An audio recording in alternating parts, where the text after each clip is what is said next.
There are people you meet in life who you want to be, right? There are friends that you have who you want to be. And that room was full of people I wanted to be. If for the first time outside of playing basketball, probably, and a little bit doing high school theater, I felt like I was home.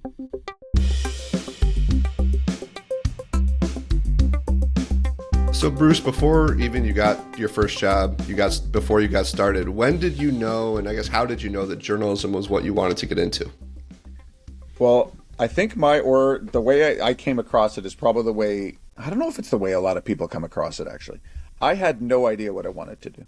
I'd played basketball and done theater as my primary focuses in high school. Like those were the things I liked to do, and my classes were the things I had to do. And when I graduated, like our family didn't have a lot of money and my grades weren't that good. And I spent a year working in a fabric warehouse on the downtown east side of Vancouver. And I eventually hurt my back, like, because I tried to do something stupid. And I went to like a local community college.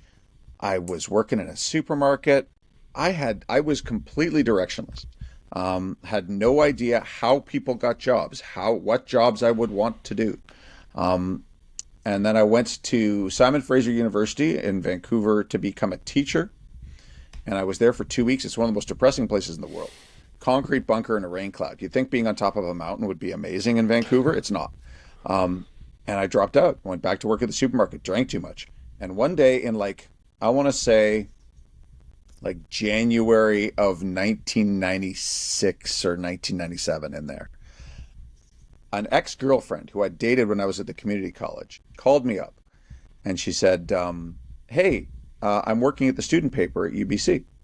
And I said, oh, that's awesome. That's tremendous. She's like, I'm the culture editor. We need sports writers. You like sports. You can write. Why don't you come write a story for us? And I went, can I do that? One. What would I write? And I went, sure, I'll try that. And I got on a bus and I went out to UBC. And there was a guy I'd played high school basketball against. Like all these years, like the 5 years have passed since I've gotten out of high school. I am nowhere. And he's in his fifth year at UBC. We were as good as each other in high school. And he just somehow got way better. He was a little bigger than me, but he just had more capacity. And he was finishing up a great career at UBC. So I said, I'll go write about him. I went and talked to him, a guy named Eric Butler. I came back and I wrote the story, wrote 20 inches. And I finished it at midnight and I tried to save it with a floppy disk. This is how long ago this is.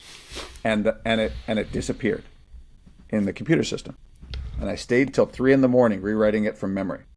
Because I had not followed proper procedure to write down his quotes or anything. It was all just up here. And I rewrote it and I filed it. And they said the next day, I went in the next day, because the next day was production. They said, you can stay. Wow.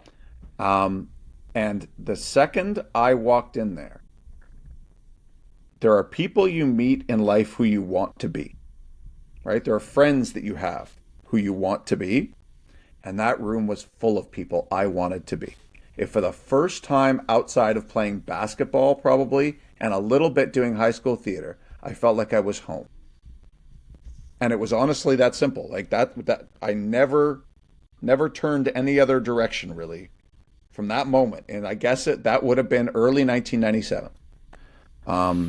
And from then on, I was in love with this man. I needed to do it.